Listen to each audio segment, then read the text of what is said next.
আল্লামা principal Mahmudur Rahman পীর সাহেব কেবলা মাদ্দাজিল্লাহুল আলী হুজুর কিছুক্ষণ পরেই মঞ্চে আসবেন, আপনাদের সামনে নসিহত পেশ করবেন এবং মিলাদ দোয়া দিয়ে এই মাহফিল ইতি টানবেন ইনশাআল্লাহ। আমার পূর্বে যিনি আলোচনা পেশ করেছেন শেখি ওয়া শেখুল মুকাররম ফদিলাতু শেখ হযরতুল আল্লামা মুফতি মুতালেব হোসেন সালেহী সাহেব, মহাসচিব বাংলাদেশ তালিমে হিজবুল্লাহ কেন্দ্রীয় কমিটি এবং হেড মুহাদ্দিস সোনাকান্দা বহুমুখী কামিল মাদ্রাসা ও খলিফা সোনাকান্দা দরবার শরীফ। আজকের মাহফিলের যিনি সম্মানিত সভাপতির দায়িত্বে রয়েছেন হযরতুল হাজ মাওলানা মাসউদ আলম সাহেব, সভাপতি বাংলাদেশ তালিমে হিজবুল্লাহ কিশোরগঞ্জ জেলা শাখা ও প্রিন্সিপাল শম্ভুপুর নেসারিয়া ফাজিল মাদ্রাসা ভৈরব, সম্মানিত সহসভাপতি আলহাজ মোহাম্মদ মতিউর রহমান সাহেব, বিশেষ অতিথি জনাব অ্যাডভোকেট মোহাম্মদ মোজাম্মেল হক মাখন সাহেব, নবনির্বাচিত চেয়ারম্যান উপজেলা পরিষদ করিমগঞ্জ, এবং বিশেষ অতিথি জনাব আরিফ উদ্দিন আহমদ কনক সাহেব, সুযোগ্য চেয়ারম্যান ১ নং কাদির জঙ্গল ইউনিয়ন পরিষদ করিমগঞ্জ। এছাড়াও অনেক মেহমানবৃন্দ ওলামায়ে কেরামের নাম পোস্টারে রয়েছে। সকলের প্রতি শ্রদ্ধা, ভালোবাসা, সম্মান রেখে উপস্থিত মুমিন মুসলমান ভাইয়েরা, পর্দার আড়াল থেকে যারা শুনছেন সবাইকে আমার আন্তরিক অভিনন্দন ও মোবারকবাদ জানাচ্ছি। আলোচনার শুরুতে মহান আল্লাহ তাআলার শাহী দরবারে শুকরিয়া তান আমরা সবাই বলি আলহামদুলিল্লাহ।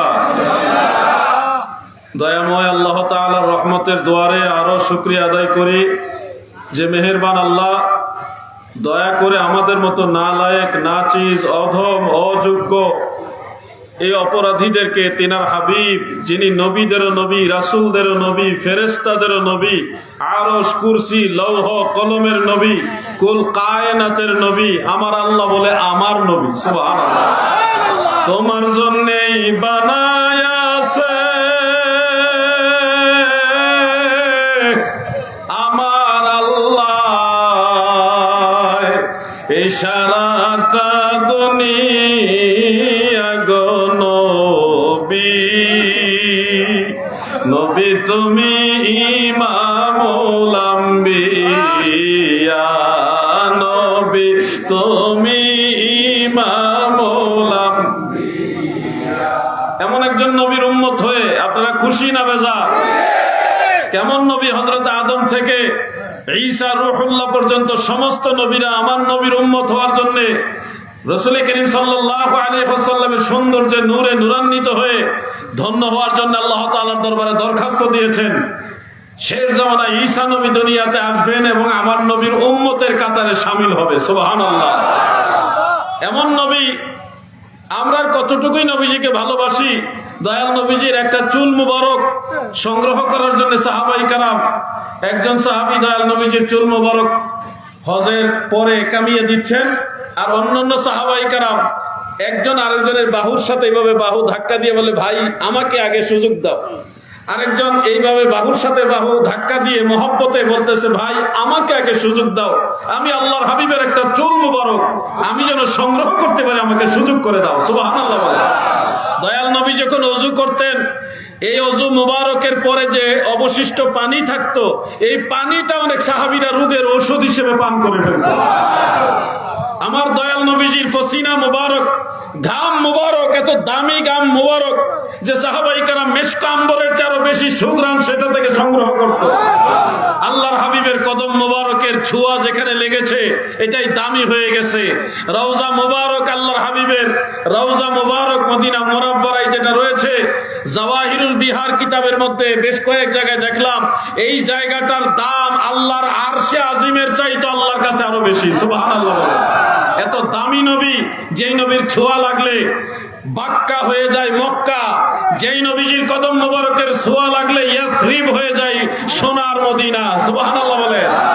ইয়াসরিব নামে ছিলে তুমি অলক্ষণের দেশ, বড়ই মারাত্মক ছিল তোমার পরিবেশ।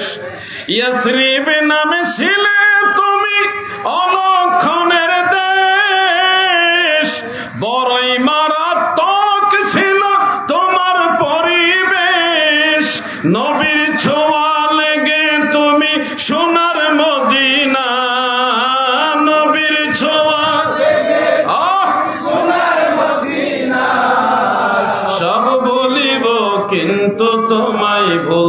পারি না, সব মাশাআল্লাহ মাশাআল্লাহ। আমার দয়াল নবীর কথা বলতেও ভালো লাগে, শুনলেও ভালো লাগে।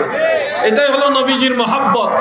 রাসূল করিম সাল্লাল্লাহু আলাইহি ওয়াসাল্লামের প্রস্রাব মুবারক পর্যন্ত বেশ কয়েকজন সাহাবী পান করেছে। আপনার আমার পেশাবে কতই না দুর্গন্ধ, কতই না জীবাণু, কতই না ক্ষতিকারক, কিন্তু মদিনাওয়ালার প্রস্রাব মুবারক ছিল জান্নাতি মিশক আম্বরের চেয়ে আরো বেশি সুঘ্রাণযুক্ত।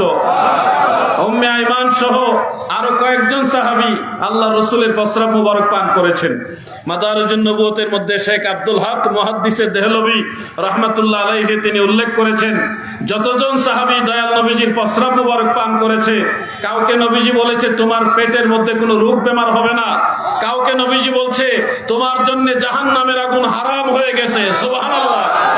তারে আগুনে ফোরায় না, জমেও ধরে না, নবীর প্রেমিক যাহারা। আল্লাহ রসুলকে ভালোবেসে কেউ ক্ষতিগ্রস্ত হয় নাই। আমরাও নবীজিকে ভালোবাসি। এই ভালোবাসা নিয়ে এই কবরে যাব, হাসরে মিজানে ফুলছেরাতে আল্লাহর হাবিবের কদম মুবারকের কিনারে কিনারে জান্নাত পর্যন্ত যাব। বলেন ইনশাআল্লাহ।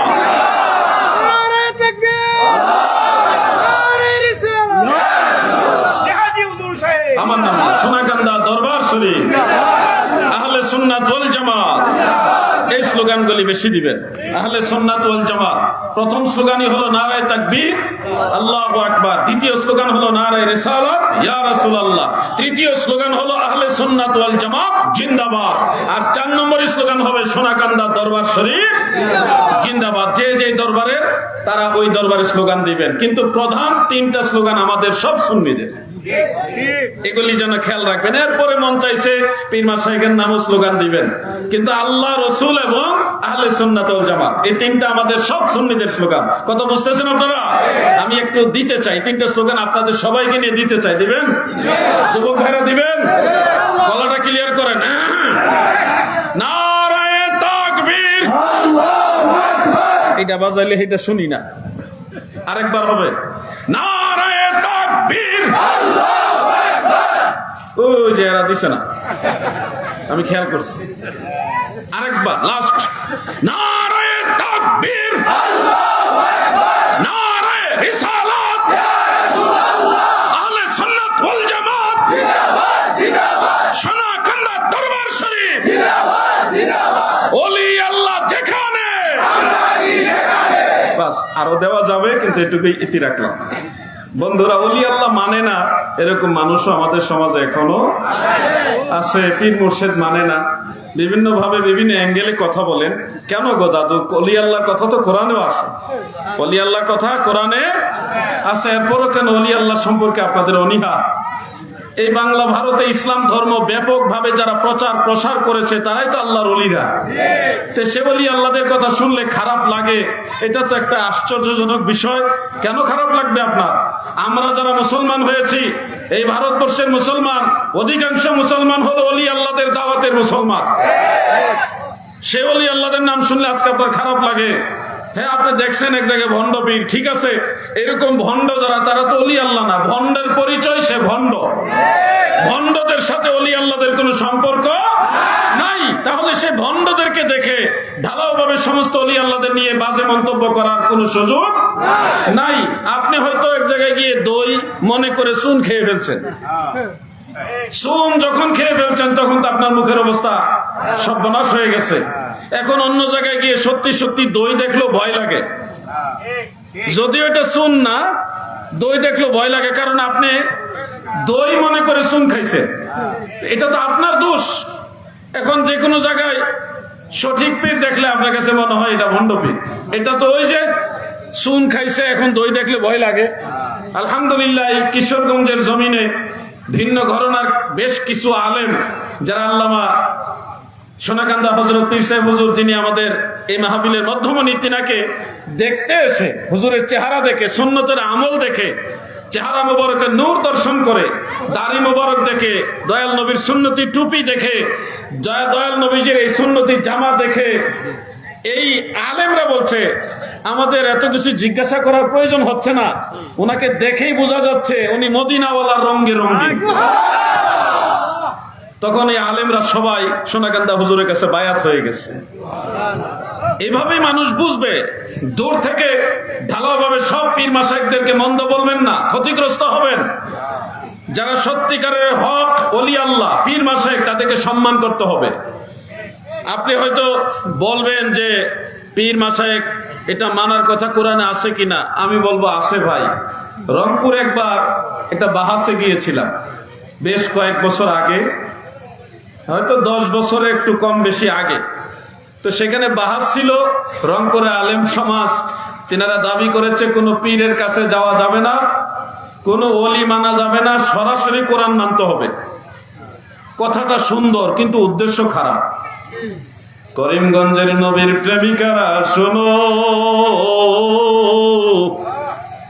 তরিকতপন্থী সুন্নি মুসলমানেরা বলেছে আপনাদের ধারণা ঠিক নয়, ওলি আল্লাহ মানতে হবে, কোরআন তো মানতেই হবে, ওলি আল্লাহ মানতে হবে।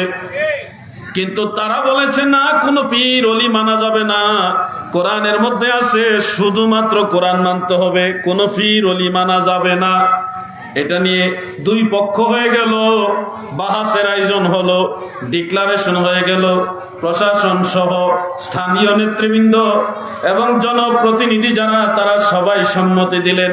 দিন তারিখ হলো, স্থান নির্বাচন হলো। আমি গুনাহগার ঢাকা থেকে গাড়ি ভরে কিতাব নিয়ে বেশ কয়েকজন আলেম সহকারে সেই রংপুরের মডার্ন মোড়, একটা জায়গার নাম মডার্ন মোড়, সেখানে গেলাম। ওখানে বাহাস হওয়ার কথা, কিন্তু আফসোসের বিষয় হলো যারা ওলিয়া উলিয়ার বিরোধিতা করেছে ওই দিন বাহাসের স্পটে ওনারা মেহেরবানি করে আসেই নাই। কি করবো, এখন তো কিছু করার নাই। আমরা গেছি, আমরা এত দূর থেকে গেছি, আমরা গেছি। ওনারা কষ্ট করে রংপুরে থেকে, ওনাদের বাড়ি রংপুরে, তাও ওনারা রংপুরের এই বাহাসের স্পটে উপস্থিত নাই। যাই হোক, তাৎক্ষণিক সবার সম্মতিক্রমে সেখানে ওয়াজ মাহফিলের ব্যবস্থা হলো। মানে এই পক্ষ নিয়ে যে আমরা ওলিয়া উলিয়া পীর মুর্শেদ মানি, এটা কোরআনে আছে নাকি নাই, এই ব্যাপারে আমরা যেন সবাইকে একটা ব্রিফিং দিয়ে যাই, একটা আলোচনা অবতারণা করি, এই ব্যাপারে একটা ব্যবস্থা করলেন। আমরা তখন তাৎক্ষণিক সেখানে বসলাম, আলোচনা শুরু করলাম। আপনাদেরকে বলে রাখি, যদি কেউ এরকম মনে করে যে পীর আউলিয়া মানা লাগবে না, শুধু কোরআন মানতে হবে, পীর আউলিয়া মানা লাগবে না, এই ধরনের দৃষ্টিভঙ্গি আমাদের অনেকে থাকতে পারে। আমি আপনাদেরকে বলছি, শুনুন, কোরআন পড়লেই হবে না, একটু বুঝতে হবে। কোরআনটা যদি আপনি পড়লেন কিন্তু বুঝলেন না, তাহলে সফলতা, কোরআনের যে মূল হিদায়াত, এটা আপনার কালবের মধ্যে প্রবেশ করবে না। কোরআন পড়েও অনেক মানুষ গুমরা হবে, কারণ তারা বুঝে নাই, শুধু পড়ছে, বাহ্যিক অনুবাদের উপর ডিপেন্ড করে তারা সিদ্ধান্ত নিয়েছে, অনুধাবন করে নাই। সালফে সালেহিন মুফাসসিরিনে কেরাম যেভাবে কোরআন বুঝেছে ওইভাবে বুঝে নাই, ওনারা নিজের মতো বুঝেছে। এই জন্য কোরআন পড়েও তারা বিভ্রান্তির মধ্যে রয়ে গেছে। ইউদিল্লু বিহি কাসীরা ওয়া ইয়াহদি বিহি কাসীরা, এটা কোরআনের মধ্যে আল্লাহ তাআলা বলে দিয়েছেন। এই জন্য আপনাদের মনে রাখতে হবে, কোরআনুল কারীম তিলাওয়াত করার পাশাপাশি এটার নাসেখ মানসুখ, শানে নজুল, আসবাবুন নুজুল সহ মুফাসসিরিনে কেরামদের যে ফায়সালা, এটাও আপনাদের জানতে হবে। একটা আয়াতে কারিমা আপনাদের শোনাই। যারা পীর মানেন না, ওলিয়া মানেন না, কোন দরবার পীর মুর্শিদকে সম্মান করতে চান না, তাদের অন্যতম দলিল হলো এই আয়াত। আয়াত শরীফটা হলো সূরা আরাফের 3 নম্বর আয়াত। সূরা আরাফের 3 নম্বর আয়াত। যুবক ভাইরা অথবা যাদের হাতে মোবাইল আছে, খুলে ফেলেন না, নগদে দেখে ফেলেন যে আমি কথাটা যে বললাম, তথ্যটা যে দিলাম, তথ্যটা ঠিক আছে কিনা। সুযোগ থাকলে চেক করেন। সূরা আরাফ প্রথম দিকে সম্ভবত 5 নম্বর সূরা, আয়াত নম্বর হলো 3। আয়াত নম্বর 3, সেখানে আল্লাহ তাআলা বলেছেন, আউযু বিল্লাহি মিনাশ শাইতানির রাজীম, বিসমিল্লাহির রহমানির রহিম, ইত্তাবিউ মা উনজিলা ইলাইকুম মির রাব্বিকুম, ইত্তাবিউ, তোমরা অনুসরণ করো, মা উনজিলা ইলাইকুম, যা তোমাদের প্রতি নাজিল করা হয়েছে, মির রাব্বিকুম, তোমাদের রবের কাছ থেকে। তার মানে কোরআনের আনুগত্য করো, কোরআনুল কারীমের অনুসরণ করো। আয়াত শেষ নয়, আরো আছে, ওয়ালা তাত্তাবিউ, আর অনুসরণ করো না, ওয়ালা তাত্তাবিউ, তোমরা অনুসরণ করো না, মিন দুনিহি আউলিয়া, আল্লাহ ব্যতীত কোনো আউলিয়ার অনুসরণ করবে না, কালিলাম মা তাযাক্কারুন। এই হলো সম্পূর্ণ আয়াতে কারীম। আপনারা দেখে নেন, চেক করে দেখেন। এখানে আল্লাহ তাআলা বলেছেন তোমরা কোরআনের অনুসরণ করো, আল্লাহ বাদ দিয়ে কোনো আউলিয়ার অনুসরণ করো না, এই কথাটা আছে। আপনারা কি দু একজন বের করেছেন? মোবাইল থেকে বের করেছেন? এই যে বের করেছে, আমাদের অনেকে বের করেছে। এখন তো ডিজিটাল যুগ, ডেঞ্জারাস যুগ। প্রিয় ভাই আমার, বন্ধুরা আমার, এই আয়াত থেকে আমরা যদি বাহ্যিক অনুমান করে সিদ্ধান্ত নেই যে না, কোনো পীর আউলিয়া মানা যাবে না, আল্লাহ নিষেধ করেছে ওয়ালা তাত্তাবিউ মিন দুনিহি আউলিয়া, আল্লাহ ব্যতীত কোনো আউলিয়া মানা যাবে না, আল্লাহ নিষেধ করেছে। রংপুরের সেই বাহাসের স্পটে আমি আয়াতে কারিমা সবার আগে তেলাওয়াত করে সবাইকে বোঝালাম, দেখলাম সবাই টাস্কি মেরে শুনতেছে, খুব মনোযোগ দিয়ে শুনতেছে। তার মানে প্রতিপক্ষ যারা, তারাও সেখানে উপস্থিত ছিল ছদ্মবেশে। তারা খুব মনোযোগী হলো, মানে তাদের 1 নম্বর দলিল এটা, আর সেটাই আমরা 1 নম্বরে উল্লেখ করছি। তার মানে এখানে কিছু বুঝার আছে কিনা, এই জন্য মনোযোগী হলো। আমি তখন বললাম হ্যাঁ, আকর্ষণীয় কিছু হয়তো আছে, এই জন্য তারা খুব মনোযোগী হলো। আমি বললাম ভাই, এখানে যে আউলিয়ার অনুসরণ করতে নিষেধ করা হয়েছে, এই আউলিয়াটা এমন আউলিয়া যাকে অনুসরণ করতে হলে আল্লাহকে বাদ দিতে হয়, আল্লাহকে বাদ দিতে হয়। যেমন ওয়ালা তাত্তাবিউ মিন দুনিহি আউলিয়া, এই দুনা শব্দটা এখানে আছে। দুনা মানে ব্যতীত, বাদ দেওয়া, পরিত্যাগ করা, মানে আল্লাহকে বাদ দিয়ে এই আউলিয়াটা মানতে হয়। তাহলে একটা বিষয় এখানে চিন্তার আছে যে এটা কোন আউলিয়া যাকে মানতে হলে আল্লাহ বাদ দিয়ে মানতে হয়।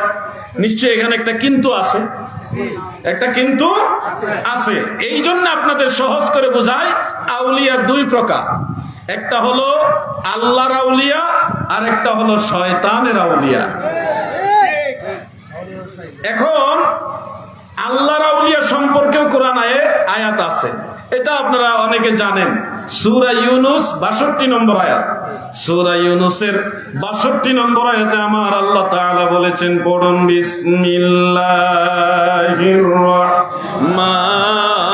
রাহমানির আলা ইন্না আউলিয়া আল্লাহি লা খাউফুন আলাইহিম ওয়ালা হুম ইয়াহজানুন।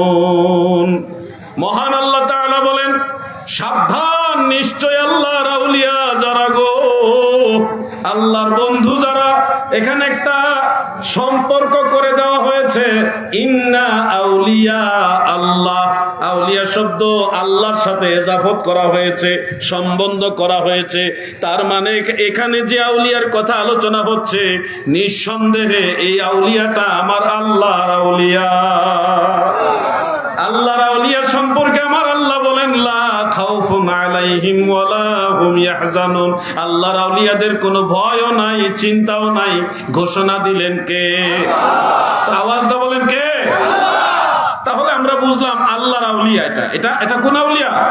আল্লাহর আউলিয়া। ওই আউলিয়া তো আবার কোন আউলিয়া? সহজে বুঝে নিলাম, যেহেতু আল্লাহকে বাদ দিয়ে সে আউলিয়া মানতে হয়। বলেন তো, এটা কি আল্লাহর আউলিয়া না শয়তানের আউলিয়া?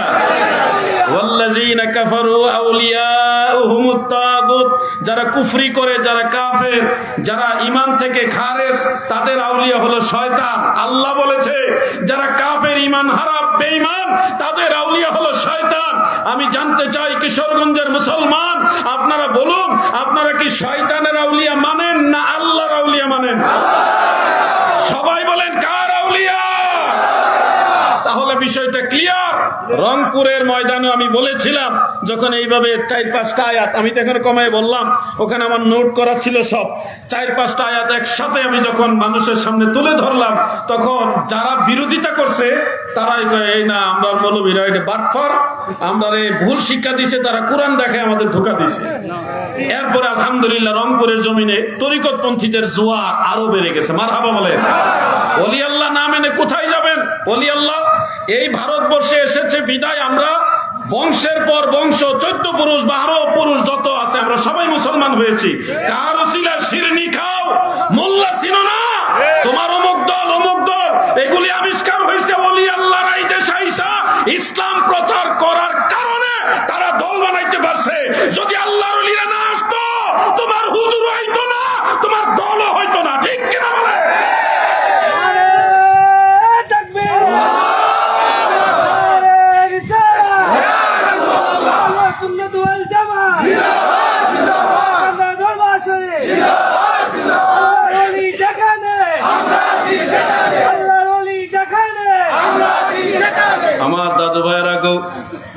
আল্লাহ যারা মানেন না, আমি যুবকদের উদ্দেশ্যে একটা ঘটনা শোনাই।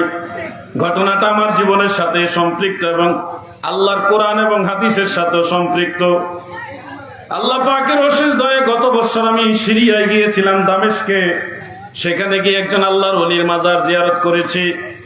সেই ওলির নাম হলো হযরত আইয়ুব তাহের আল কুর্দি রাহমাতুল্লাহ আলাইহি। তেনার মাজার শরীফ জিয়ারতের জন্য এই সোনাকান্দা দরবার শরীফের আলা হযরত, আমাদের সকলের মাথার তাজ শাইখুল মাশায়েখ আল্লামা আব্দুর রহমান হানাফি রাহমাতুল্লাহ আলাইহি তিনিও গিয়েছিলেন। হযরতে আইয়ুব তাহের আল কুর্দি রাহমাতুল্লাহ আলাইহি তিনি ছিলেন সুলতান সালাউদ্দিন আইয়ুবী রাহমাতুল্লাহ আলাইহির আপন চাচাতো ভাই। তিনি ওই সময় ইসলাম কায়েমের জন্য জিহাদ করতে গিয়ে, বাইতুল মুকাদ্দাস বিজয় করতে গিয়ে যে জিহাদ হয়েছিল, ওই জিহাদে উনি শহীদ হয়েছিলেন। এবং তিনাকে সেই দামেস্কে জাবালে কাসিউনের পাদদেশে দাফন করা হয়। সেই মাজারের কাছে আমরা যাওয়ার পরে দেখলাম তিনার মাজার শরীফের বাহিরে ওনার পা সরাসরি বের করা আছে।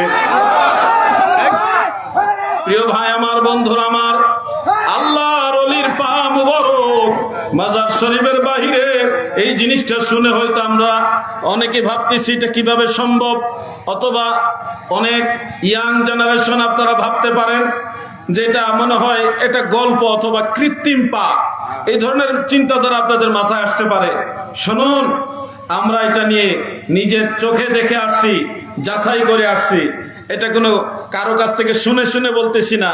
আপনারা চাইলে গুগলে ঢুকে হযরত আইয়ুব তাহের আল কুর্দি বাংলায় অথবা ইংলিশে অথবা আরবিতে অথবা উর্দুতে অথবা ফার্সিতে যে কোনো ভাষা আপনি লিখে সার্চ দেন, ওনার পায়ের পা মুবারকের ছবি সহ আপনারা পাবেন।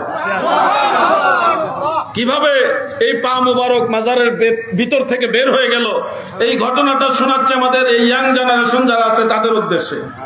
কিভাবে ঘটনাটা ঘটলো? আল্লাহর রাস্তায় যারা শহীদ হয় তারা জিন্দা। তারা কি? এটা কে বলেছে?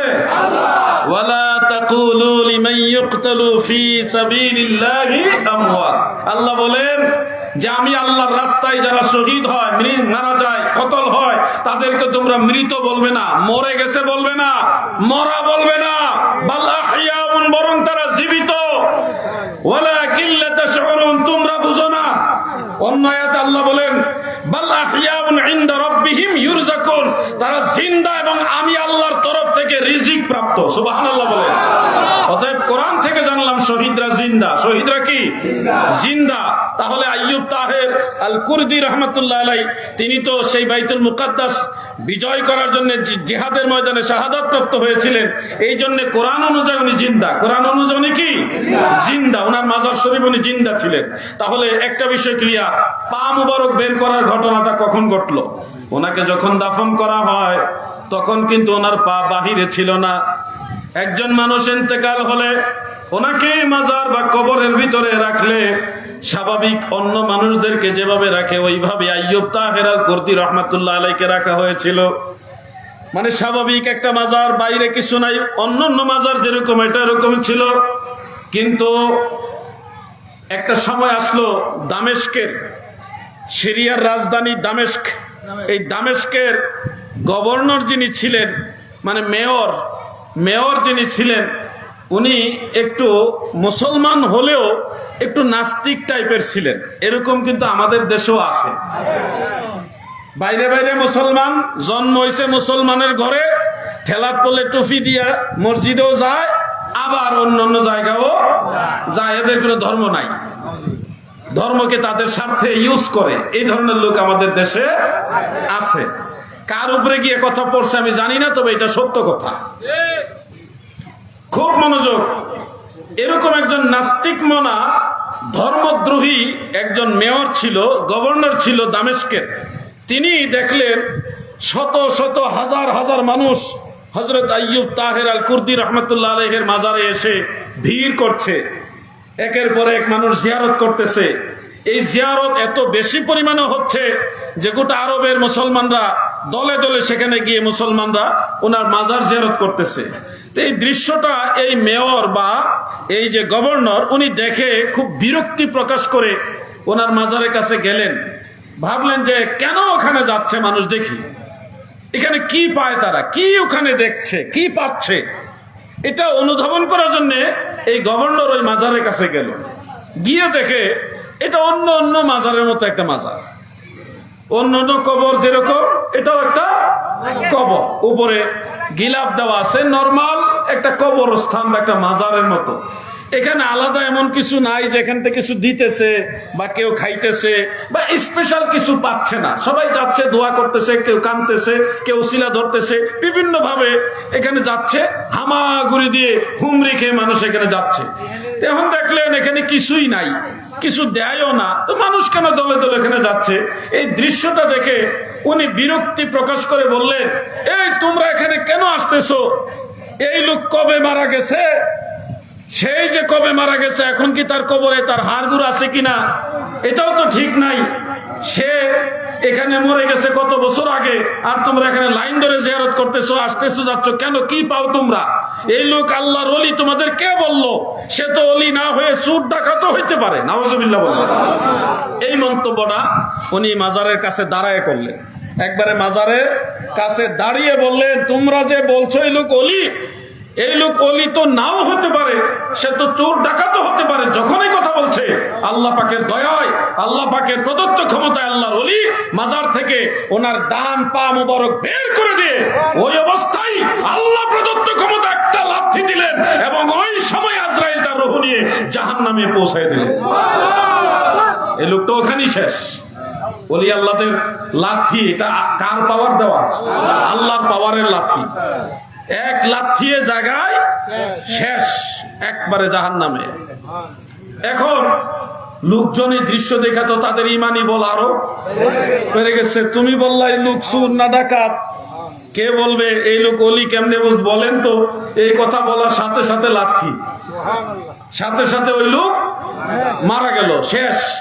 এই দৃশ্য দেখে মানুষের ইমান আরো জজবা বেড়ে গেল। কিন্তু এখানে ওই যে পা বের করছে আল্লাহর ওলি, আর পা ভিতরে নেয় নাই, কারণ আল্লাহর অনুমতি নাই।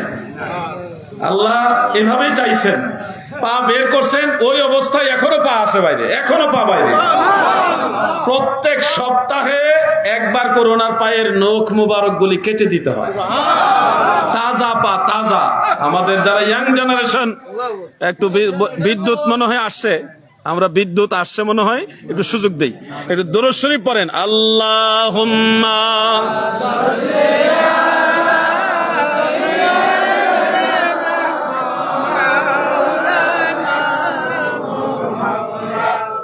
ওয়া আলা আলি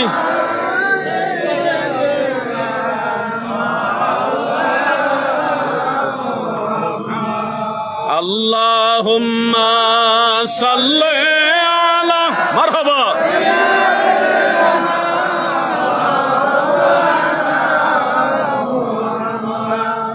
ওয়া আলা আলি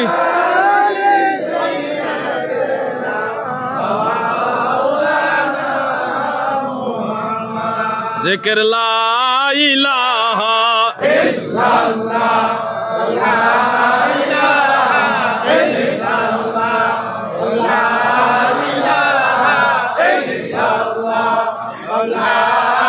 ইলাহা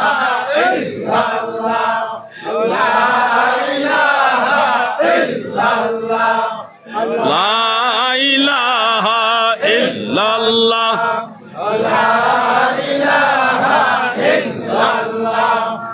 লা ইলাহা ইল্লাল্লাহ। পড়ুন লা ইলাহা ইল্লাল্লাহ, লা ইলাহা ইল্লাল্লাহ মুহাম্মাদুর রাসূলুল্লাহ সাল্লাল্লাহু আলাইহি ওয়াসাল্লাম। বিদ্যুৎ আসছে না গেছে? আলহামদুলিল্লাহ। আপনাদের কষ্ট হইতেছে আসলে, এই যে দৌড়াদৌড়ি করতেছে, এটা আসলে কষ্টের ব্যাপার। সার্ভিস ভালো হইতেছে তো আপনাদের কষ্ট হইতেছে। এই কারেন্ট যাইতেছে, কি যে একটা অত্যাচার। আপনারা কি আছেন? প্রতি সপ্তাহে একবার নখ কেটে দিতে হয়, এখনো সে পা বাহিরে আছে। আমরা দেখে আসছি, আমি নিজে দেখে আসছি, আলহামদুলিল্লাহ। আপনারা মোবাইলে সার্চ দিলে ওনার পা দেখতে পারবেন, গুগলে সার্চ দিলে ওনার পা একটা ছবি করা আছে। দেখছে ও বা দেখছ ফুলা ভাই কি ডাঙ্গর হইছে হেরা আমি কর আগে দেখে লাইছে কি জমানা আছে। দেখেন কোথায় ওনার মাজার আর কোথায় করিমগঞ্জ কিশোরগঞ্জ, বলার আগে দেখে লাইছে বলা ভাই। অথচ আল্লাহর ওলিরা দেখতে পারে না, আল্লাহর ওলিরা বলে পারে না দেখতো। মোবাইলের মাধ্যমে আমাদের ছোট ছোট বাচ্চারা পর্যন্ত ওই সিরিয়ার দামেস্কের ছবি এখান থেকে দেখে ফেলে। যাই হোক, ওটা অন্য বিষয়। আমি যেটা বলতে চাচ্ছি, পরবর্তী জামানায় ওনার পা যখন বাহিরে, এর বেশ কিছুদিন পরে মানুষের মাঝে আবার একটা সন্দেহ আসলো, এটা কি আসলে পা কিনা, এটা কি আসলে বানানো পা কিনা, কৃত্রিম পা কিনা, এরকম একটা সন্দেহ আবার পরবর্তীতে মানুষের মনের ভিতরে জাগ্রত হয়েছে।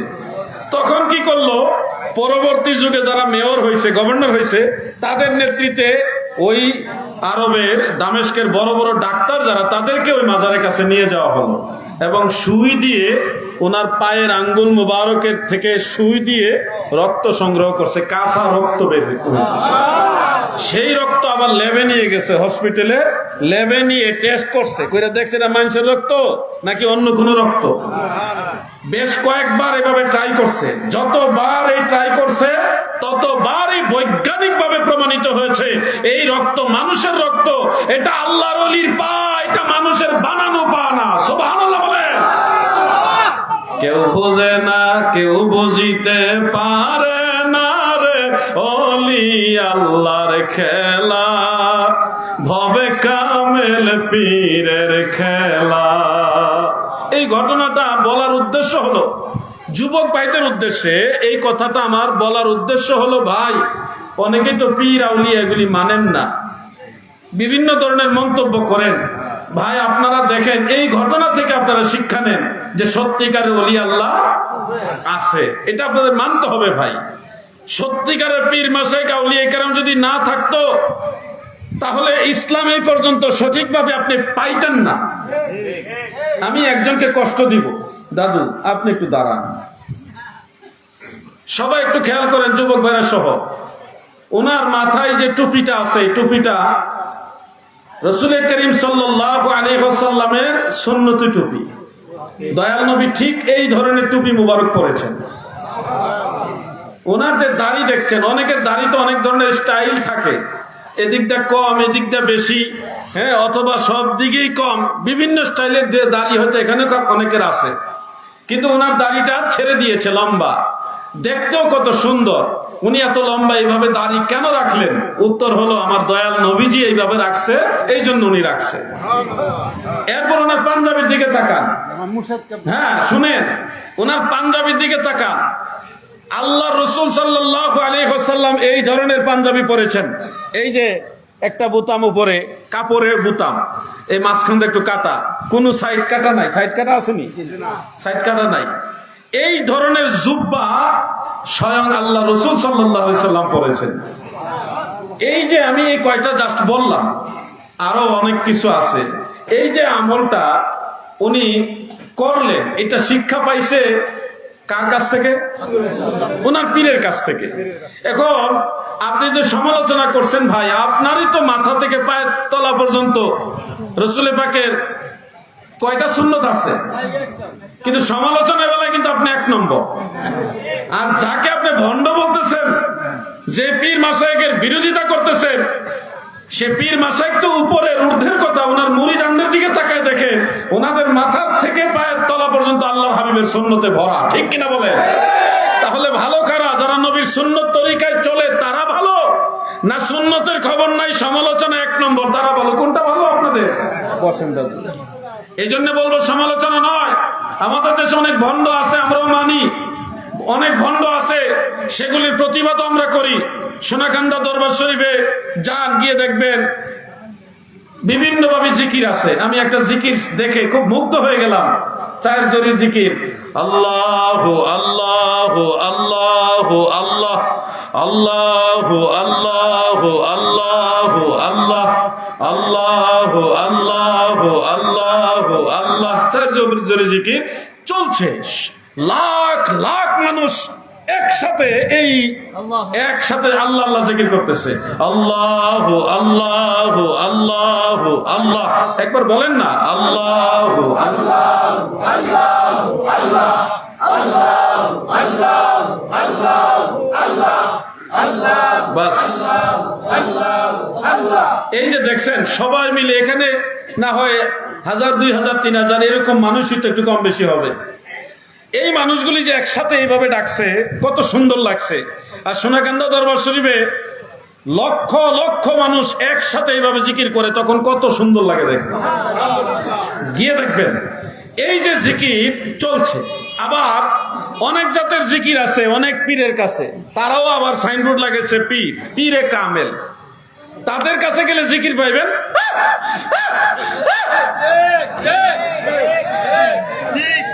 আবার অনেকে কি তার এটি কি আল্লাহও কয় না, নবীও কয় না, কোন ওলি আল্লাহর নামও যাবে না। কি ফেরেশতারা, এটা যে 2 কান্দের ফেরেশতা আছে তার এটা কি লিখবো? একটা কিছু তো লিখতেই। আপনি কইছেন আল্লাহও বলেন নাই, রহমানও বলেন নাই, রহিমও বলেন নাই, আপনি বলছেন কি ফেরেশতারা কি লিখবো? কার নাম? এই ধরনের ভণ্ডামি জিকির যারা করে তাদের জিকিরও দেখেন, আর হক্কানি পীর মাশায়েখের জিকিরও দেখেন। দুইটা কি এক? দুইটা কি এক? এইগুলি বুঝতে হবে। সত্য মিথ্যার পার্থক্য যদি আপনি করতে না পারেন তাহলে তো আপনি ক্ষতিগ্রস্ত হবেন। আমরা আল্লাহর জিকির চাই কিনা বলে, কিন্তু ভণ্ডামি জিকির চাই? ভণ্ডামি জিকির চাই না। যত বাউল গান আছে এগুলি বক্তারা স্টেজে গায়, কিন্তু কোরআনের আয়াত হাদিসের আবারও কয়টা বলে দেখেন। আমি যতক্ষণ আলোচনা করছি কোরআনের আয়াত নাম্বার, সূরার নাম্বার এগুলি সব বলে বলে আপনাদের বলছি। একটা ঘটনা বলছি, তাও কতগুলি সূত্র দিয়ে আপনাদের বললাম। আমার নিজের সাক্ষী আপনাদের সামনে পেশ করলাম। গুগল সহ বাস্তবতা বুঝাবার জন্য কতভাবে আপনাদেরকে এটা বুঝাইছি। এই যে তথ্য নির্ভর যে কথাগুলি, এগুলি আমরা যদি না বলে শুধু বাউল গান গাই, তখন শিক্ষিত সমাজ আমাদের সুন্নিয়তের ব্যাপারে একটা ভুল ধারণা নিবে। এই জন্য আমরা সুন্নিয়তকে কলঙ্কিত হতে দিতে পারি না। প্রিয় ভাই আমার, দিলের কান লাগায় শুনবেন, ইসলামী সঙ্গীত গাইবেন, তবে আল্লাহ রসুলের গান গাইতে গিয়া এমন গান গাইও না। আরে ভাই, একটা জিকির ভাইরাল হয়েছে, কালো টুপি পরা একজন ব্যক্তি কি যে কয়, আমার অল্প না বয়সের বন্ধু রে, অল্প না বয়সের বন্ধু রে, এটা করতেছে গন্ধি। এমন ভাইরাল হয়েছে এটা যে মুখ দেখাইবার কায়দা নাই। মানুষ মনে করে সব সুন্নিরা মনে হয় এমনি জিকির করে। আসলে এটা কি সুন্নিয়তের জিকির? এটা ভণ্ডামি জিকির। বলেন এটা কি জিকির? এই ধরনের জিকিরের সাথে আহলে সুন্নাত ওয়াল জামাতের কোনো সম্পর্ক নাই। কি যে একটা অবস্থা! আমরা সত্যিকারের জিকির চাই। কি বলেন আপনারা? হক জিকির চাই। এটা জিকির করেন, লা ইলাহা ইল্লাল্লাহ, মারহাবা, লা ইলাহা ইল্লাল্লাহ, লা ইলাহা ইল্লাল্লাহ, লা ইলাহা ইল্লাল্লাহ। এবার একটা ইসমে যা, আল্লাহ আল্লাহ জিকির, আল্লাহ আল্লাহ আল্লাহ আল্লাহ আল্লাহ আল্লাহ আল্লাহ, মাশাআল্লাহ, আল্লাহ আল্লাহ আল্লাহ আল্লাহ আল্লাহ আল্লাহ আল্লাহ, আল্লাহ আল্লাহ রে মন আল্লাহ কর জপনা, আল্লাহ আল্লাহ রে মন আল্লাহ কর সাধনা। আল্লাহর জিকির, মাওলার জিকির না করিলে দিল তো জিন্দা হবে না। আল্লাহর জিকির, মাওলার জিকির না করিলে কলব জিন্দা হবে না। আল্লাহ আল্লাহ রে মন আল্লাহ কর সাধনা, আল্লাহ আল্লাহ আল্লাহ আল্লাহ আল্লাহ। মাশাআল্লাহ, খুব সুন্দর জিকির। আমাদের মাইকেলও জিকির করে। আসমান জমিন গ্রহ তারা আল্লাহর জিকির করে তারা। আসমান জমিন গ্রহ তারা আল্লাহ আমার মাওলার জিকির করে তারা। মানুষ হইয়া তোমরা কেন আল্লাহর জিকির করো না? আল্লাহ আল্লাহ আরে মানুষ হইয়া তোমরা কেন মাওলার জিকির করো না? আল্লাহ হো আল্লাহ রহমান আল্লাহ করো সাধনা। আল্লাহ আল্লাহ আল্লাহ আল্লাহ আল্লাহ আলহামদুলিল্লাহ। বট বৃক্ষ তরুলতা সবুজ গাছের যতই পাতা। বট বৃক্ষ তরুলতা আল্লাহ আল্লাহ সবুজ গাছের যতই পাতা। জিকিরে লাইছে মাথা নয়ন মেলে দেখো না। আল্লাহ জিকিরে লাইছে মাথা নয়ন খোলে দেখো না। আল্লাহ ও আল্লাহ রহমান আল্লাহ করো সাধনা। আল্লাহ আল্লাহ আল্লাহ আল্লাহ আল্লাহ আল্লাহ মাওলার জিকির আল্লাহর জিকির না করিলে দিল তো জিন্দা হবে না।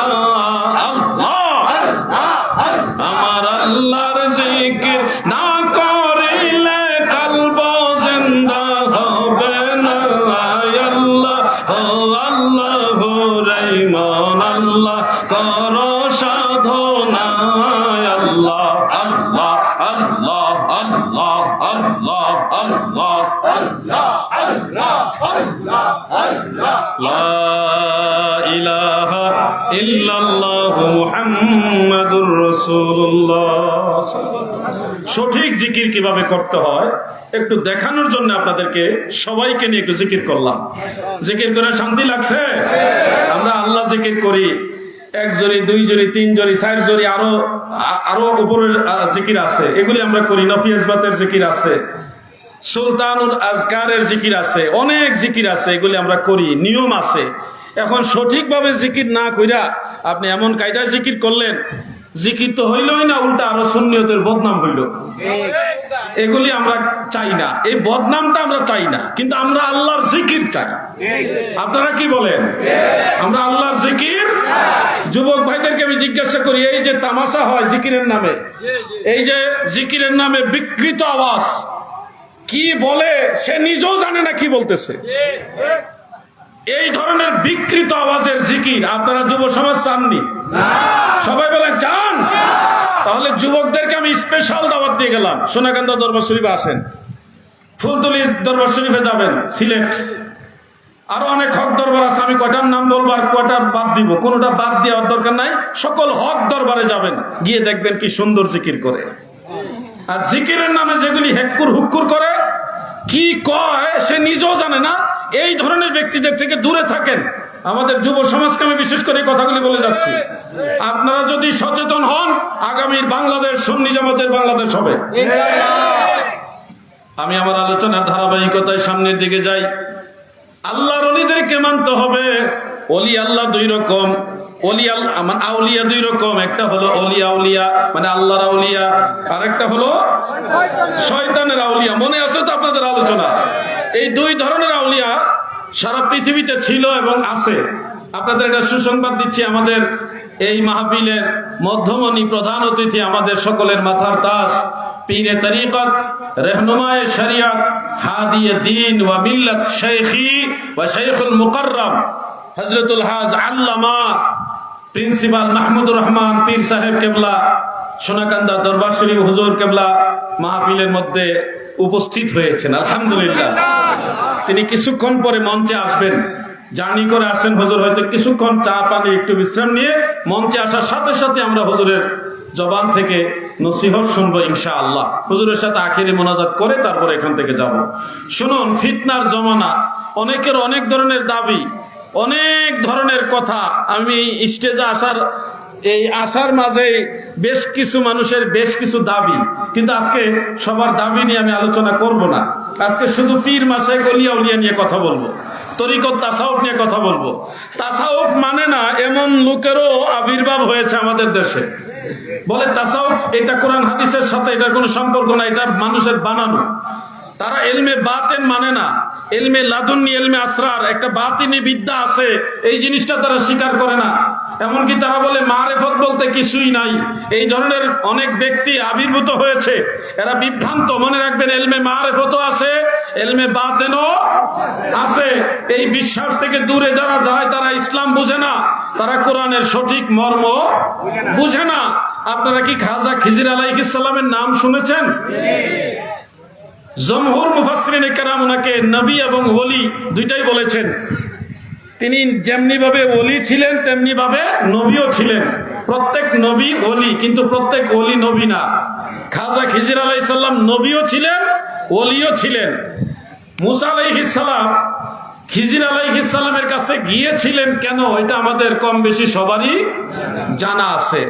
আল্লাহ তাআলা বলেছেন, ওয়াআল্লামনাহু মিন লাদুন্না ইলমা, আমি আল্লাহ তাকে বিশেষ জ্ঞান দান করেছি। এই জ্ঞানটা হলো বাতিনি জ্ঞান, যে বাতিনি জ্ঞান সম্পর্কে অনেক সাধকগণ বলেন, ইলমে বাতিন নাহি যারো হাসরে সে অন্ধর,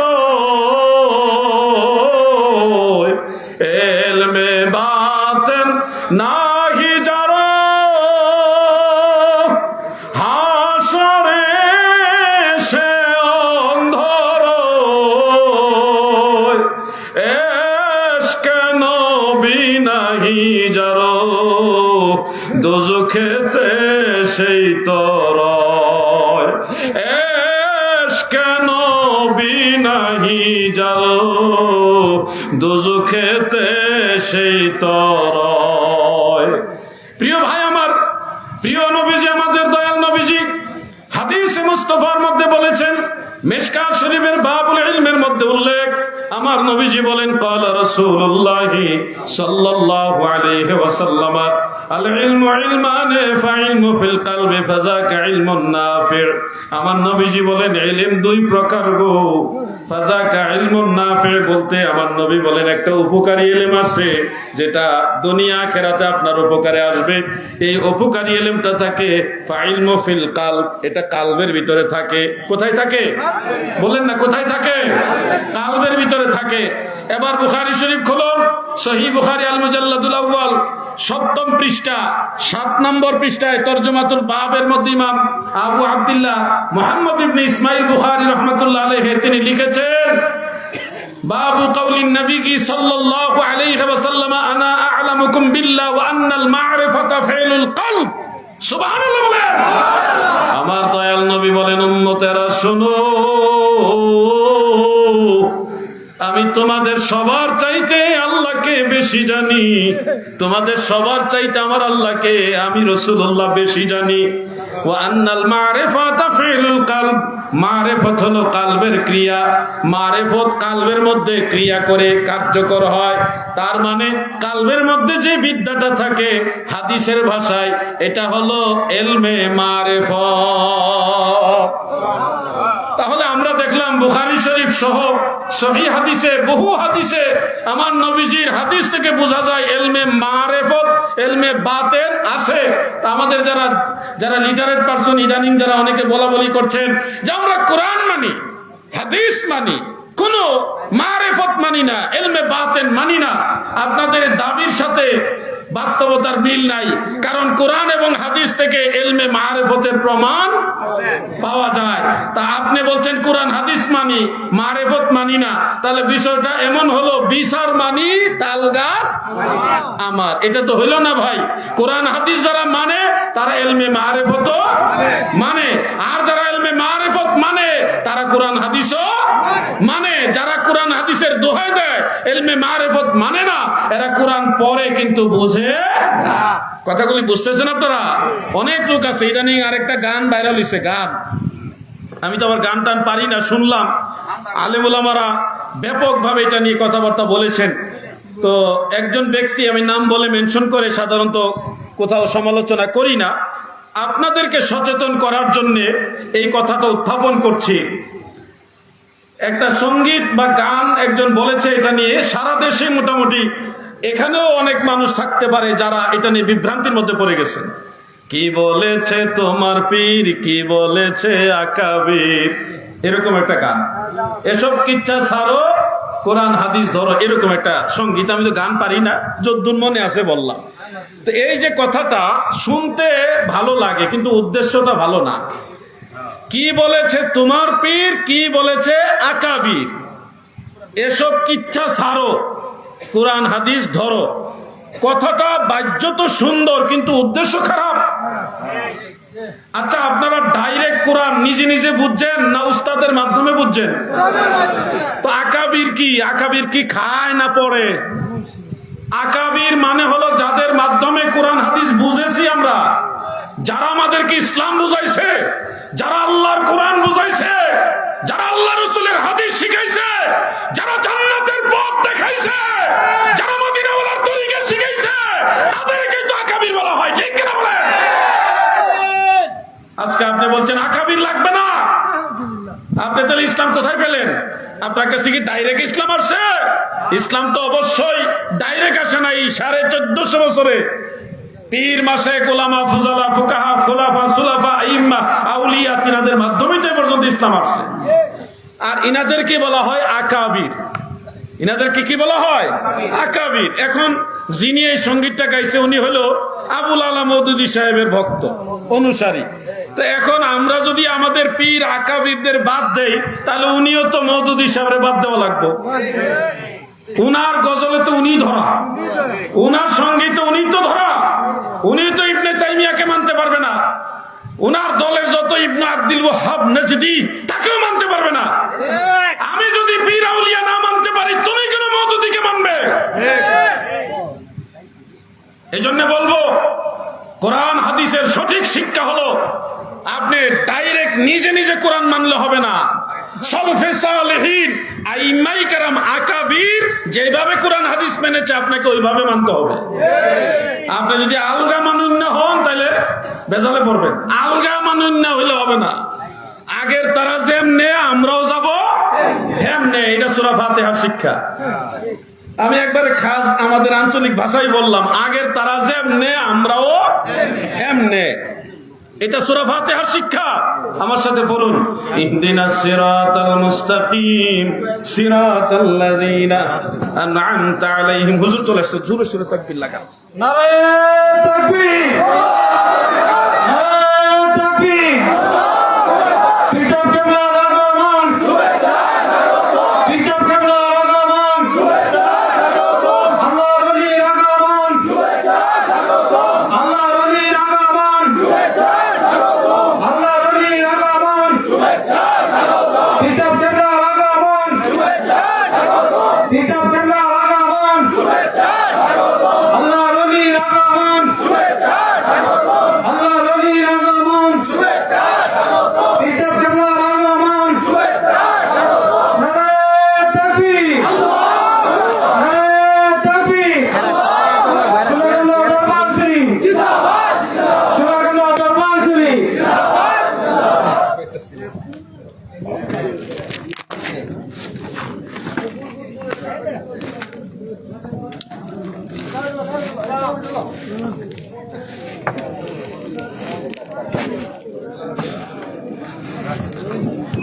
সবাই যারা আসলে বসেন, শিক্ষা বিভাগকে বা করলেন ফিনিশিং দেওয়ার জন্য।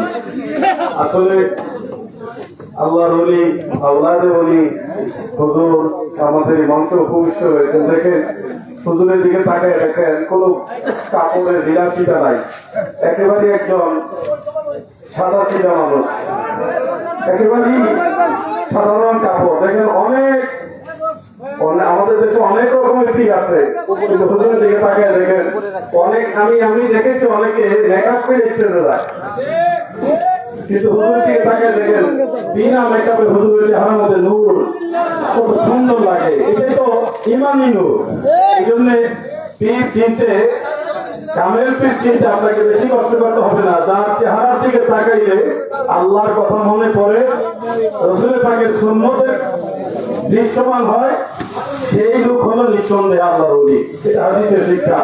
সোনাকান্দা দরবার শরীফের একজন নগণ্য নালায়েক, অযোগ্য খাদেম হিসেবে, এই দরবারে একজন অযোগ্য ছাত্র হিসেবে যতটুকু সম্ভব হয়েছে দুই একটা কথা বলার চেষ্টা করছি। হয়তো সময়, দীর্ঘ সময় না পাওয়ার কারণে অনেক কথা ঠিক মতো আমি বুঝাই আপনাদের বোঝাইতে পারি নাই, চেষ্টা করেছি। যতটুকু সম্ভব হয় আপনাদেরকে দিন সম্পর্কে, ঈমান সম্পর্কে, নবী করিম সাল্লাল্লাহু আলাইহি ওয়াসাল্লামের তরিকা সম্পর্কে বোঝানোর চেষ্টা করেছি। আমি যদি হায়াতে বেঁচে থাকি ইনশাআল্লাহ সামনে আবার আপনাদের খেদমতে কথা বলবো। হুজুরের কাছে দোয়া চাইলাম। হুজুর উপস্থিতিতে কথা বলাটাই আদবের মধ্যে পড়ে না। হুজুর হুকুম দিয়েছে, তাই বাধ্য হইয়া এই ইতিটান থেকে যেটা কথা বললাম। যুবক ভাইদেরকে অনুরোধ করছি, এই যে আমার কলিজার টুকরা যুবক ভাইরা, ভাই তোমাদেরকে বলছি, আমাদের মতো, আমি একজন যুবক হিসেবে আপনাদের বলছি, আমাদের মতো অনেক যুবক এই জমিনে ছিল। এই দুনিয়াটা তো আজকালকের না, এমন না যে শুধু আমরাই দুনিয়াতে আসছি আর কেউ ছিল না। বহু মানুষ, আমাদের মতো অনেক মানুষ এই দুনিয়াতে ছিল। তাদেরকে যিনি পাঠাইছেন তিনি আবার টাইমে নিয়ে গেছে।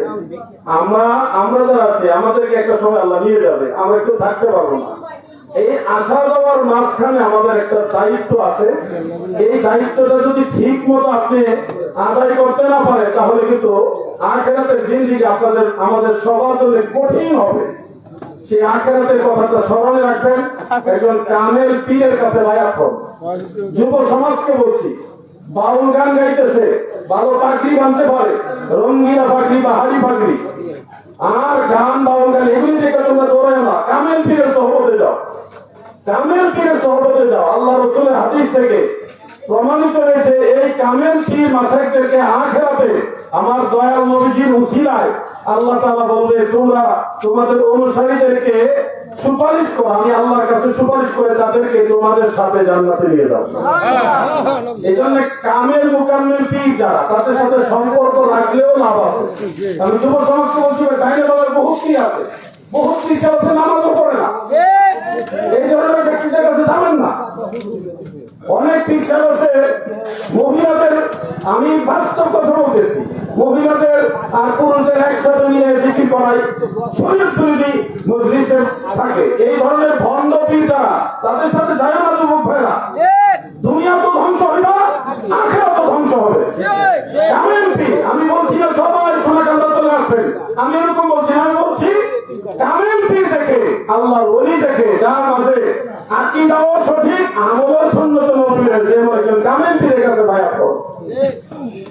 হ্যাঁ, সোনাকান্দার একজন অযোগ্য মুবাল্লিগ বা খাদেম, অযোগ্য, আমি আমার অযোগ্যতাকে প্রাধান্য দিয়ে বলছি, সোনাকান্দা দরবারে একবার দেখার জন্য আসেন।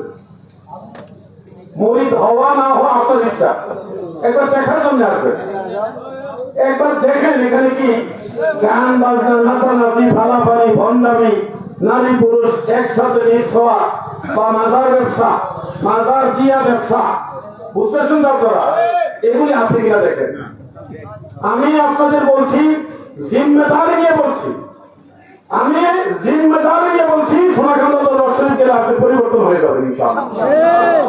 ওখানে মাজার দিয়া ব্যবসা নাই, ওখানে মাজার জিয়ারত আছে, কোন ভণ্ডামি নাই। আপনি শুধু নামাজের দৃশ্য আর জিকিরের দৃশ্য, এই দৃশ্য দেখলে আপনার মন পরিবর্তন হয়ে যাবে ইনশাআল্লাহ।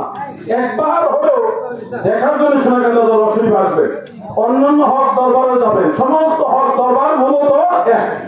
এইটুকু আহ্বান করে আমি আপনাদের কাছ থেকে বিদায় নিচ্ছি। হুজুর সহ সবার কাছে আমি দোয়া চেয়ে আমার আলোচনা দিতে আল্লাহ। আসসালামু আলাইকুম ওয়া রাহমাতুল্লাহ।